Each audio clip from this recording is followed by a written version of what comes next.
Bom, vamos começar falando sobre as medidas de tendência central. Qual que é a ideia da medida de tendência central? O que ela tenta fazer é descrever para uma base de dados qualquer ou para uma população, digamos a população de escolas do Brasil, qual que é o comportamento mais comum, ou seja, central, de dessa população visto uma determinada variável ou um determinado conjunto de variáveis.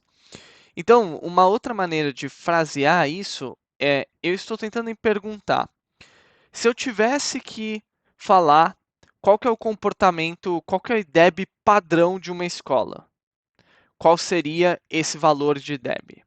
Ou seja, qual que é o IDEB mais provável de uma escola? Essa é mais ou menos que é a ideia. Então, uma maneira da gente visualizar as métricas ou de uma determinada variável, entender como uma população se distribui, é por meio de um histograma, que no Python é super fácil de fazer. Você pega o seu data frame, seleciona a coluna aqui, e você coloca ponto .hist, e aí ele vai plotar um histograma daquela variável. E o que o histograma mostra é, para cada faixa de valores, então, por exemplo, aqui eu tenho, sei lá, de 0.9 a 2.2, de 2.2 a, sei lá, 3.1, de 3.1 até 3.9 e assim vai. Então aqui eu tenho 10 faixas de valores, para cada faixa eu conto o número de ocorrências, número de escolas que estão dentro daquela faixa de valores. Então, quantas escolas eu tenho entre 0.9 e 2.2 de DEB? Ah, esse valor. Quantas escolas eu tenho entre, sei lá, 4.4 e 5.8? Ah, aproximadamente 9.500 escolas, mais ou menos. E assim vai.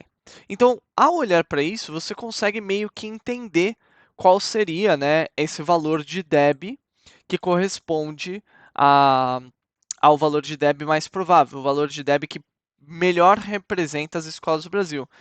Porque provavelmente vai estar por aqui, né? Nesse valor, sei lá, 5.7, 5, entre 5.7 e 6.2 aqui, né, mais ou menos. Porque ele vai estar justamente dentro dessa faixa aqui, que é a faixa mais representativa. E, e a ideia, de certa maneira, ao aplicar essa distribuição, é que a gente vai ver valores muito diferentes dependendo da variável que eu estou olhando, né? Então, por exemplo, se eu olhar aqui QT desktop aluno, plotar o histograma desse cara, a gente já vai ver um conjunto de valores completamente diferente, né? Porque aqui aparentemente tem um conjunto de outliers que na prática a gente teria que corrigir, mas para princípios de estudo eu vou manter só para a gente conseguir ver a diferença entre as medidas de tendência central. Então a gente pode ficar plotando aqui para entender como as distribuições das diferentes variáveis, né? Só que a gente vai ver que cada variável vai ter um comportamento completamente diferente. E aí, nem sempre pelo histograma você consegue inferir qual que é essa medida de tendência central. Por conta disso, a gente tem as medidas estatísticas que permitem calcular, por meio de alguma fórmula, esse ponto. Tá? E aí, as medidas de tendência central que a gente costuma olhar é a média, mediana e moda. Tá? Então, eu vou olhar aqui para cada uma das fórmulas que a gente tem. Primeiro de tudo, a média. Como que eu calculo a média? Dada uma variável x qualquer, então no caso, a gente está olhando, por exemplo, IDEB aí, eu vou pegar todas as n entidades que existem naquela variável x, ou seja, o número de escolas, e eu vou somar os valores dessas n entidades. É isso que esse símbolo aqui significa. É a soma de i começando em, aqui deveria ser 1, não, é a soma de i começando em 1 até n, dos valores de x. Então, estou falando some todos os valores de todas as escolas aqui. E aí, os valores somados de todas as escolas, eu vou dividir pelo número n de escolas que eu tenho. Então, você pode pensar isso como IDEB AI.sum dividido por IDEBI.count, que é a mesma coisa que fazer ponto .min. Então veja que a média aqui dos valores do DBI realmente deu próximo daquelas faixas que a gente estava destacando. Provavelmente ele ficou um pouco mais deslocado para a esquerda com relação ao que a gente tinha falado, porque aqui parece que eu tenho uma concentração desse lado, né, uma concentração de escolas maior do que desse lado. Então ele ficou ali um pouco mais próximo dessa faixa de 5,7. Mas é uma boa estimativa da minha medida de tendência central. Só que nem sempre a média descreve bem a minha população. Então, por exemplo, se eu pegar agora o meu QT Desktop aluno e tirar a média, o que eu vou ver é um valor de 141,14. Estou falando que uma escola média, ou a melhor maneira que eu tenho para representar uma escola, tendo em vista o QT Desktop aluno, é que uma escola teria 141 computadores. Bom, eu acho que é completamente não razoável esperar que uma escola qualquer no Brasil, se eu pegar uma escola aleatória, a maioria delas vão estar dentro dessa faixa de 141 computadores. Então a média, ela até funciona bem para quando eu tenho essas distribuições que tem um comportamento que a gente chama de comportamento normal, né, onde eu consigo ver claramente esse U invertido e apontar onde está a minha tendência central. Se isso fosse reto, completamente fosse um retângulo achatado, também conseguiria inferir minha tendência central. Então, quanto mais próximo ele tem desse shape, que é de como se fosse um triângulo, melhor a média descreve. Entretanto, se eu tenho um shape que não é um triângulo, aqui no caso eu tenho, parece uma ponta aqui e outra ponta aqui, ou poderia ser alguma representação assim, que é o que a gente chama de exponencial, ele já não representa bem. Aí entra uma outra medida que a gente pode também utilizar para representar a tendência central, que é a mediana. No caso, o que a mediana é? A mediana é o valor que está no centro da minha distribuição, tendo a minha distribuição ordenada. Então, exemplo. Se eu pegar aqui os valores de uma distribuição, sei lá, e aqui vamos supor que isso seja o número de computadores de várias escolas. Aqui eu tenho 1, 2, 3, 4, 8, 10 escolas. Então aqui tem o número de computadores de cada uma delas. Eu vou pegar e ordenar essas 10 escolas pelo número de computadores. E aí eu vou encontrar o valor que está exatamente no centro, ou seja, o valor que deixa o mesmo número de elementos para trás e o mesmo número de elementos para frente. Esse valor é justamente a minha mediana. E aqui tem a formulazinha de como eu calculo, que é se o número n de elementos for ímpar, então é simplesmente o valor que está no meio, e se o número de elementos for par, como é o caso do que está mostrado na imagem, é a média entre os dois valores aqui. Então seria a média entre 53 e 55, porque aqui tem 10 elementos, então vai dar 54. No Pandas, é muito fácil pegar a mediana, simplesmente eu faço aqui median. E se a gente for olhar para o IDEBI, a gente está falando de uma mediana de 5,7 e a gente está falando de uma média de 5,6. Então, a mediana e a média, aqui nesse caso, são muito próximas. Por quê? Porque, como eu falei, ele tem esse comportamento aqui, que é um comportamento meio que padrão, de eu tenho um centro muito claro e valores à esquerda desse centro e valores à direita desse centro, que são menos importantes, são menos representativos que o centro. Já o meu QT Desktop Aluno, a gente viu que a média deu um valor bastante alto.